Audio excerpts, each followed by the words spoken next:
Hey, what's up guys? So in this video we're going to be covering a very important topic, and that is volume. This is one of the three indicators that I use in my trading. I use the 20-day period moving average, I use the 200-day period moving average, and I use volume. So volume is a very important tool. So in this video I'm going to cover how we use volume to our advantage in our trading. So let's get into it. So first off, you need to know why we use it. And if you don't know already, the definition of volume tells us how much a stock is being bought or sold. It shows the amount of transactions that are currently happening.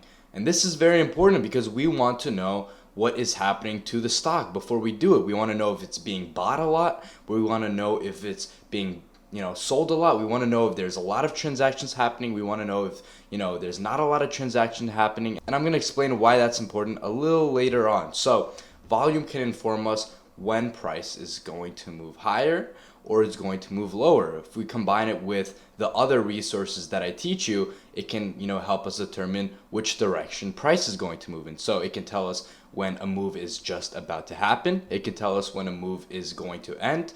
If we see many consecutive bars moving higher, volume can tell us that, it's not going to move any higher and that is going to change direction. Or it can help inform us that the momentum of a stock, if it's moving higher, it could tell us that the momentum is healthy and it's going to continue moving higher. So we use volume to tell us a lot about what's happening to price. Volume can also tell us when a reversal is going to happen. There's a lot of reversal traders who only trade setups when they move up a lot and they believe it's going to flip the other direction. So volume can help that type of strategy out. And we use volume to help locate the absolute tops of a move and the absolute bottoms of the price action. So it can help tell us when price is done moving in one direction.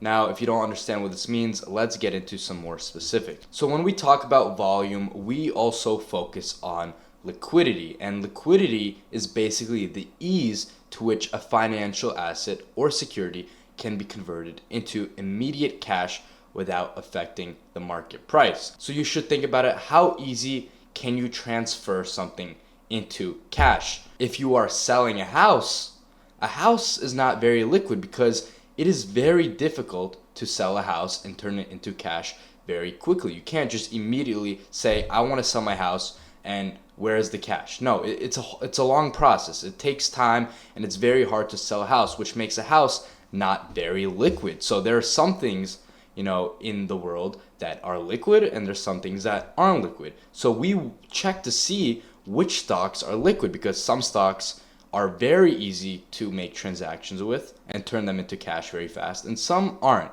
So if a stock is not as liquid, then our strategy is less likely to work. It's harder for us to make winning trades. And whenever there's high volume, when there's a lot of transactions happening at a certain moment, that suggests to us that there's high liquidity. It's very easy for us to buy or sell a stock very quickly. And that is good for us because sometimes we make decisions and we want to buy or sell a stock very fast. So we like to trade stocks that have lots of liquidity. They have lots of money flowing in and out of the stock, which makes it easier for us to make transactions. Because remember, whenever you short a stock, whenever you sell a stock, there always has to be a buyer who's going to buy your shares. If a stock isn't very liquid, then that suggests that there may not be buyers who are willing to buy your shares very quickly at that specific time. And that may make it harder for us to sell a position. Or the same goes to the opposite. Whenever we buy shares of a stock, there has to be a seller who's selling their shares. And if a seller isn't present, if a stock isn't very liquid, then a seller may not be present and it's going to be harder for us to buy that stock. Also, liquidity affects spread. And if you guys don't really know what spread is, we cover this later on. But basically, high liquidity suggests that there is low spread, which is good for us. We don't like to trade stocks that are spready because if it's spready, that means you're not always going to get your orders filled at the price you want it. So if it's very low liquid stock, when you want to buy something at a certain price, you may not get it at that certain price. It can fill your orders at a price you do not want, which makes it very dangerous if a stock is not liquid.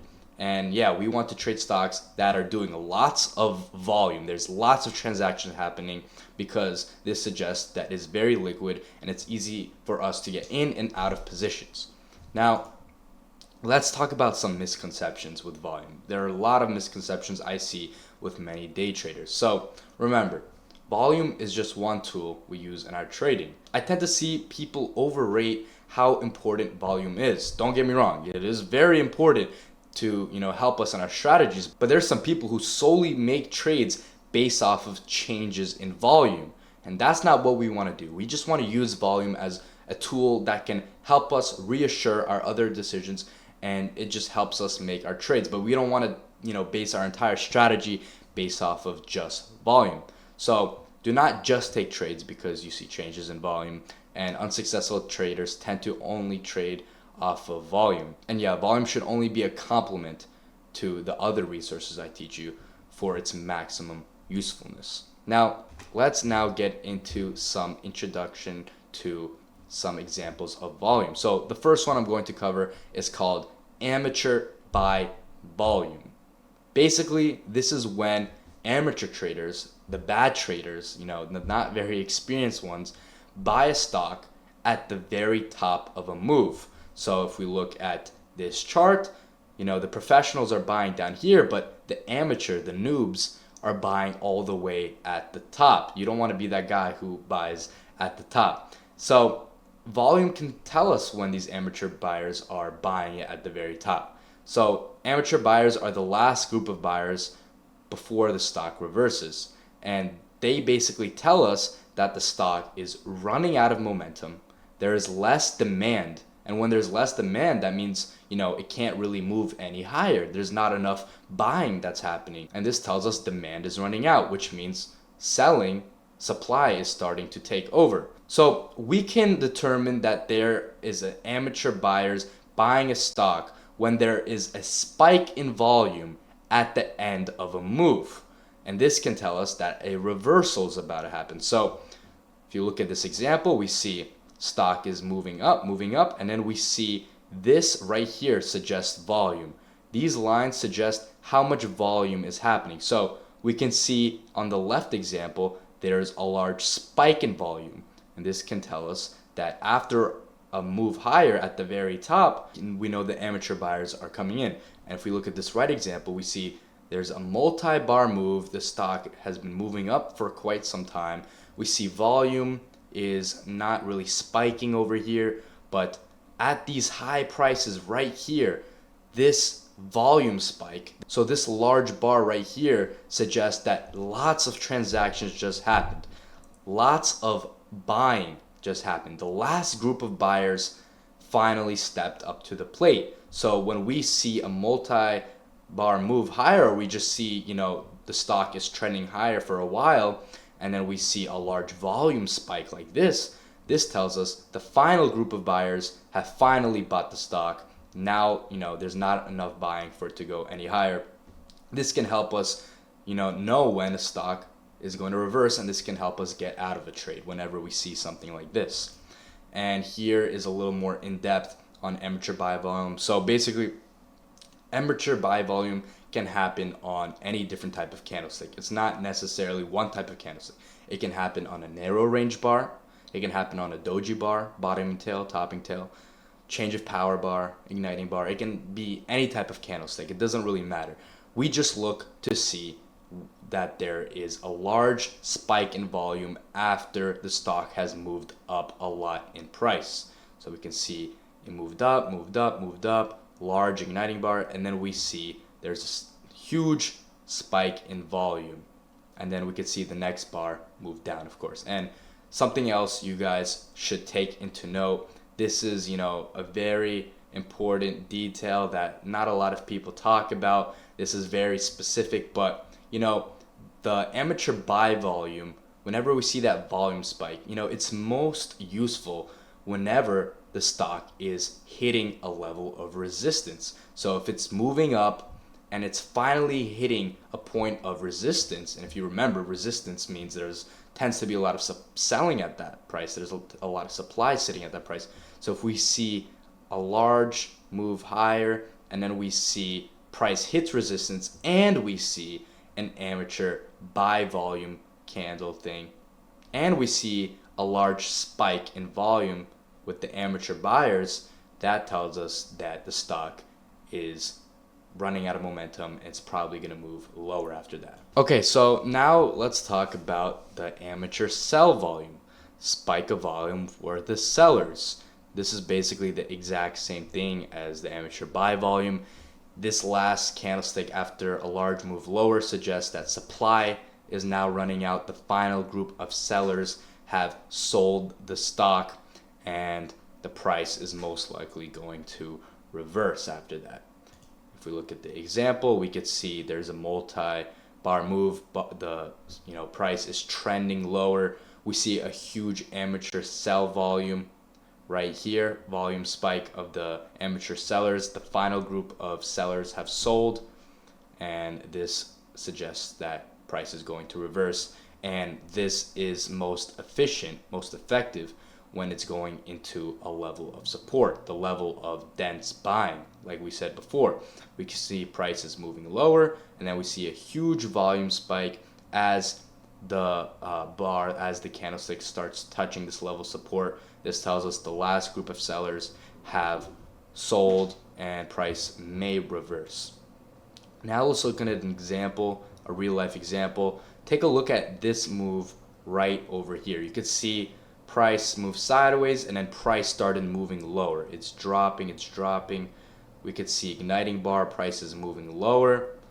Then we can see this huge spike in volume right over here as price is touching this level of support.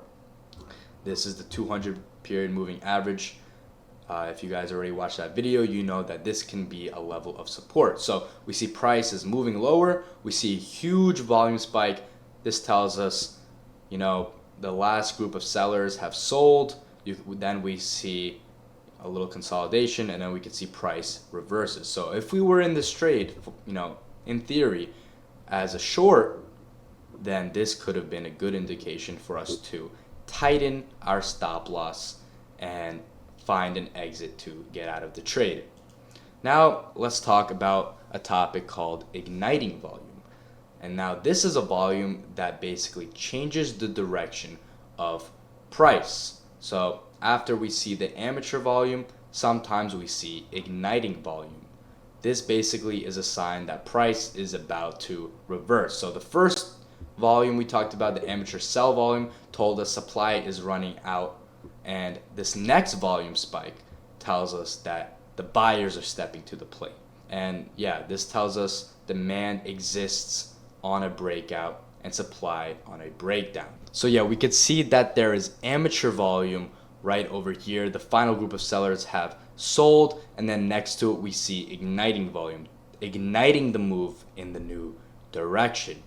And tells us demand exists now on the breakout. And if this was the opposite, that could tell us that now supply exists. Now supply has entered the chat. Supply has entered price, and the stock may reverse. And you guys need to remember, we look for these type of opportunities on these igniting volume spikes to enter trades. We are professionals. The pros don't enter trades at the end of the move.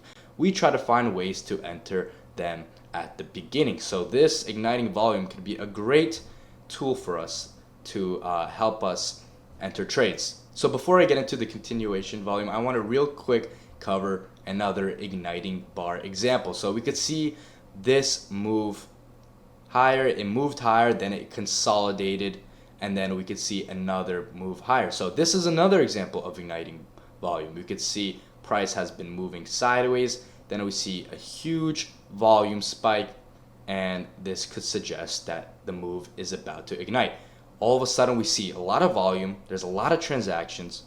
This suggests that a lot of buying just happened. There can be a lot of buying that just happened. So we don't just enter the trade because we see the volume spike, but this can help us know in advance that something's about to happen. Price is about to move. So if it's going to move up, we can put our entry above the consolidation, and the volume spike can basically trigger the move into our direction. So we look for igniting volume sometimes to tell us that something's about to happen, because the volume spike may happen before the move actually takes place. Now let's get into continuation volume. So this is a type of volume that basically continues the current move. When a stock is moving sideways, we usually see volume drop. There's not much volume happening when stock is moving sideways. So this suggests to us that not many transactions are happening. So if you look right here, there's not much volume that's occurring. And if you look up here, we can see price isn't really moving. So if there's continuation volume and then we see igniting volume spike, this tells us that the consolidation volume may be ending and a new move may be beginning.